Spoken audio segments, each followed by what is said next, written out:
Among these statements, we have two statements A and B beginning with they.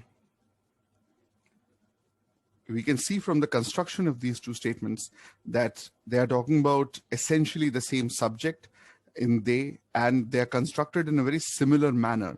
So these two are related statements. In all probability, they would be together in the sequence, AB or BA.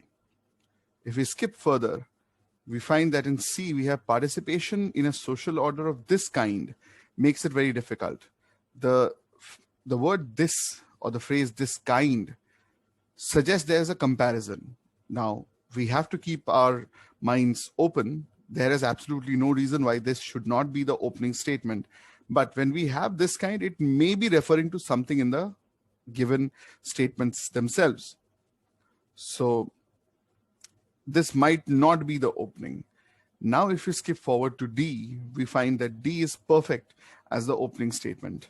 To a greater or lesser degree, all the civilized communities of the modern world are made up of a small class of rulers. And small class of rulers is essentially is definitely something that we could refer to as they. Now, if we follow the meaning, the logic of the statement, to a greater or lesser degree, filler material, all the civilized communities of the modern world are made up of a small class of rulers. There's one thing which contrasts with this. Small class of rulers, a larger class of subjects. So we realize that C actually talks about these things. Participation in a social order of this kind makes it very difficult for individuals. So C comes later on, which means D is our opening statement. So let's place D in the sequence. Let's also clear out D. Then we have A and B. Let's look at C once. Participation in a social order of this kind makes it very difficult for individuals to achieve any distinguishing mark of the ideally excellent human being. Now, this works perfectly as a conclusion to AB. So let's go through AB first. A says, they are corrupted by too much power and the servitude of a larger class of subjects. B says, they are corrupted by, extremely similar, too much passive and irresponsible obedience. That might be considered quite difficult because we are not sure between these two statements which should come first, which should come later, but then we have already established one connection. We can establish one more and the sequence becomes clear. We have a small class of rulers mentioned in D, that is our opening statement. This leads to a larger class of subjects in A, suggesting that in the statements A and B, we should have A first. And then again, A says too much power and the servitude.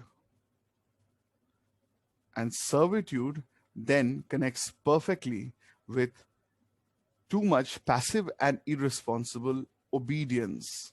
So the second connection that we require in order to break the order is servitude and obedience. Very similar words. So A and B should be together. A should come first. That means after D, we have A as a second statement in the sequence. Then we have B as a third statement. And finally, we have C. Now, if we look at C, we find that C works perfectly as a conclusion to all of this. Participation in a social order of this kind. What kind? This kind. The one made up of small class of rulers versus the larger class of subjects, and there's too much of passive and irresponsible obedience. So participation in a social order of this kind makes it very difficult for individuals to achieve any distinguishing mark of the ideally excellent human being. So as close as that comes to this, it's a conclusion. It is almost a change of argument. So we'll have C coming in last, and then we'll probably discuss more on the distinguishing mark of the ideally excellent human being. So that suggests that at the end we have C our fourth statement. So we have the answer sequence. The correct answer is D, A, B, C.